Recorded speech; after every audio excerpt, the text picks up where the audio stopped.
Merida's story.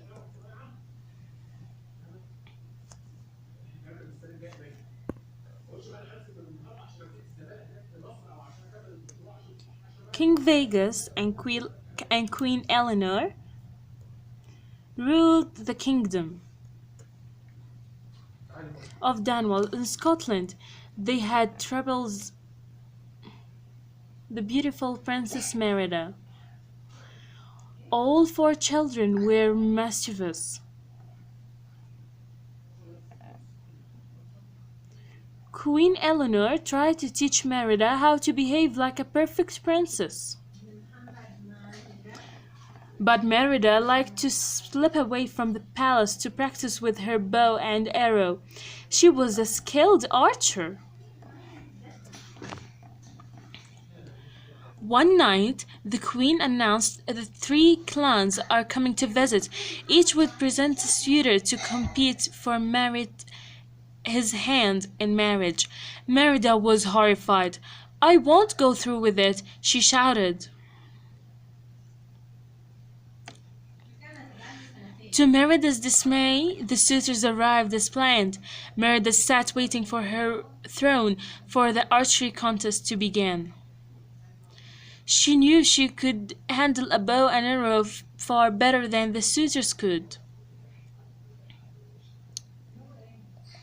Once the suitors had taken their shots, Merida marched into the field. The queen yelled for her to stop, but Merida didn't listen. She fired her arrows and each target did center. She had won.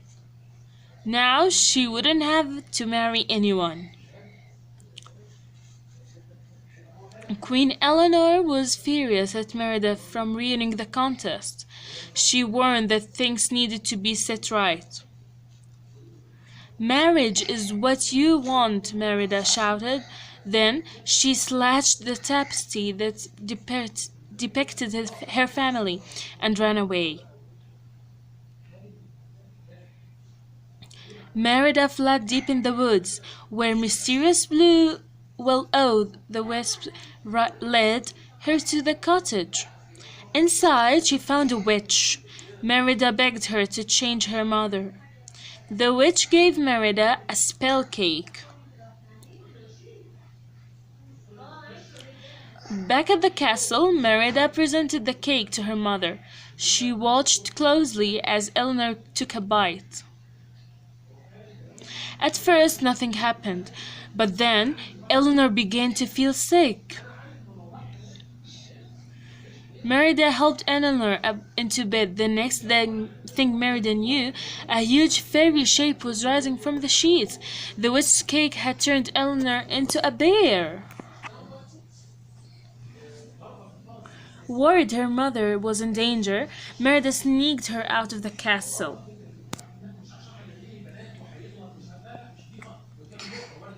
Merida and Eleanor Bear first went to the witch's cottage and only found a message. "Feet be changed, look inside, mend the bond torn by pride." Merida would need time to figure out its meaning, but for now she needed to teach her mother to fish.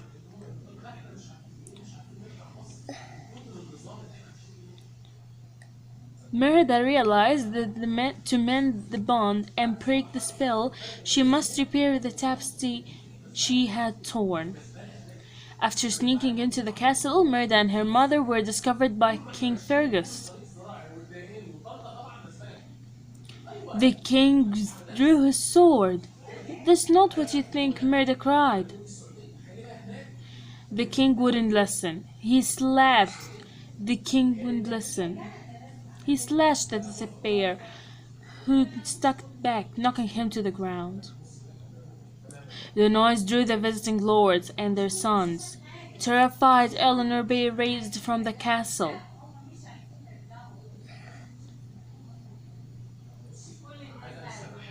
Merida grabbed a needle and thread and the tapestry, then jumped on her horse. She took her little brothers too. They had eaten the spell cake and turned into bear cubs.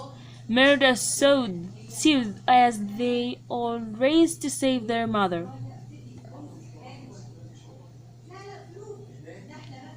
When Merida arrived, she wrapped the mended tapestry over her mother. "I want you back, Mom," Merida cried. "I love you." King Fergus was shocked to realize that the bear was his beloved wife.